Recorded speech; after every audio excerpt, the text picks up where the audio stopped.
What up? It's your boy Wall Street, and I'm back, ready to talk playoff basketball because the playoffs are underway, and they have been absolutely amazing so far. This is the best time of year if you are a basketball fan because you get to see some real intense, high-quality basketball, and we have seen that so far. And we have certainly seen that in the Pistons and New York Knicks series. Game 2 has now concluded. The series will be shifting back to Detroit, tied 1-1. And I just want to talk about if it's a real possibility that Detroit can stifle the Knicks here and upset them and move on to the next round. Because the fact that the Pistons, who, mind you, have not won a playoff game since 2008, they were on a 15-game playoff losing streak that they snapped in game 2. This team is just, I'm so amazed, right? Like, they were the worst team in the league last season, 14-68 overall record. Wind up getting the 5th pick in the draft. They pick Ron Holland. They come back this season. They go 44-38, and they get the 6th seed in the Eastern Conference. Don't even have to qualify for the playoffs via the play-in. And they go to New York, a team that has been newly constructed over the past season with Mikal Bridges and Karl Anthony Towns. And they go in there. They honestly gave it a very decent fight in game 1. They just had a lot of turnovers.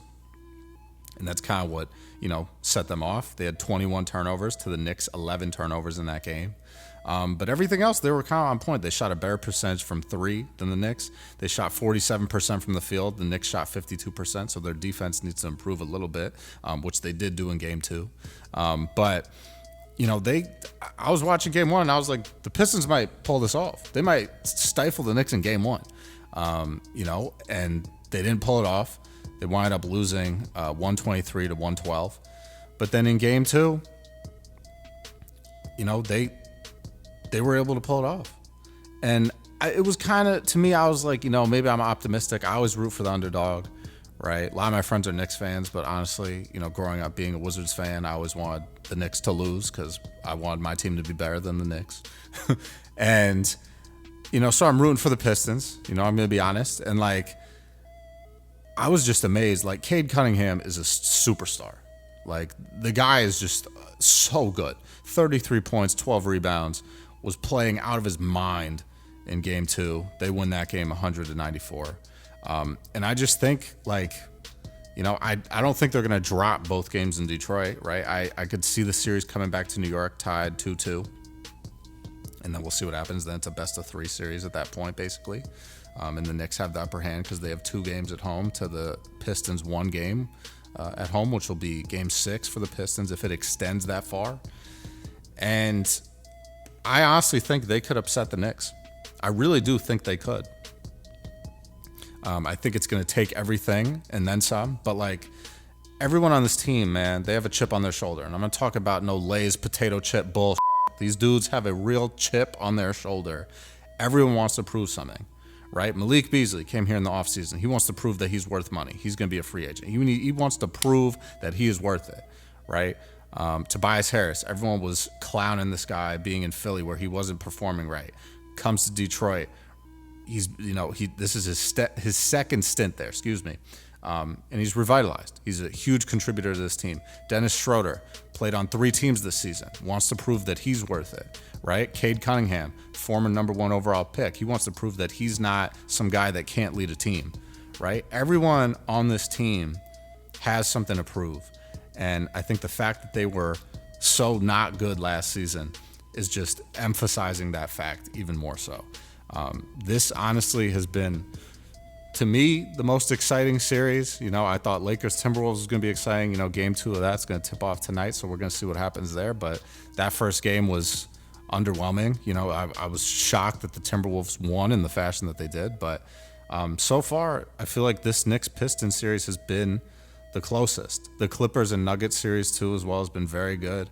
But I love stories like this where, you have a team that was not in the playoffs last year, was frankly the furthest thing from the playoffs, literally, and they come back and they're winning games in the playoffs on the road. right? It's just it shows just how much difference a year can make for a team. So do I think they can pull off the upset here? I think it's possible. I think the Knicks have a lot more pressure on them, right? Trading away all those first round picks for Mikal Bridges to get him from Brooklyn, making the big trade, sending away Dante DiVincenzo and Julius Randle to get Karl Anthony Towns. These are big trades, and they're going to have they already do have quite a hefty salary, payroll. So, they really got to make things happen, or else they're not going to be able to, pay all these dudes that much money for years on end, right? You got Jalen Brunson. He took a significant pay cut. Karl Anthony Towns getting paid a lot of money. Mikal Bridges getting paid a lot of money. Josh Hart's getting paid. OG Anunoby's getting paid. You got a lot of guys on this team that are getting money. And, they really got to win, right? The Pistons don't really have much to lose. If anything, even if they got swept in this series, it would have been, well, look at them. They went from the worst team in the league to a playoff team, right, in 1 year. So Pistons have nothing to lose. I do think all of them just have a chip on their shoulder, and they want to prove that they can be a good team, right? And if they can advance to the next round, the Pistons are going to be scary. Obviously, I think next round they're going to match up with either Orlando or the Celtics. It's probably going to be the Celtics. But, who knows, man? The playoffs have gotten way more unpredictable, over the last couple of years. You had the Miami Heat getting in there as a 7 or 8 seed, getting all the way up to the finals, being in the play-in and then getting to the finals. So anything can really happen. That's what makes the playoffs great, and I'm super excited, looking forward to what's going on. So I think if the Pistons are going to pull this off, they got to figure out how to limit their turnovers. They got to continue to throw all of that defensive pressure at Jalen Brunson. They got to get Jalen Duren and Isaiah Stewart messing up Cat, and that's really how they're going to win this series. It's through defense and taking care of the ball. Because they got offensive weapons. Malik Beasley's going to hit open shots. Dennis Schroeder's going to hit open shots. Cade Cunningham's going to do his thing. All these guys are going to do what they have to do, but you got to pay attention to the defense. You got to pay attention to take care of the ball. This is a lot of their first times in the playoffs, namely Asar Thompson, Cade Cunningham, Isaiah Stewart, the guys that were drafted by this team in the past couple of years. This is their first taste of playoff basketball. And to have their first taste of playoff basketball in Madison Square Garden is not easy. So I can expect, the errors to come up. But JB Bickerstaff knows what he's doing. He knows how to rally these guys. And I think it's going to be super exciting. I think they might be able to pull off the upset, guys. I think they might be able to do it. So let me know what you think about this series down below. I want to know what you guys think. What do you think about the Pistons versus Knicks? Who do you think is going to come out on top? What do you think each team needs to do to secure the win in the series here? I want to know your thoughts. So please hit me with some comments down below. Let's link, let's talk, let's build, let's do all that. And I'm going to catch you guys later, man. Stay watching the playoffs. Stay up, stay humble, stay blessed. And I'm going to catch you later. Handle business, stand on business. Peace out.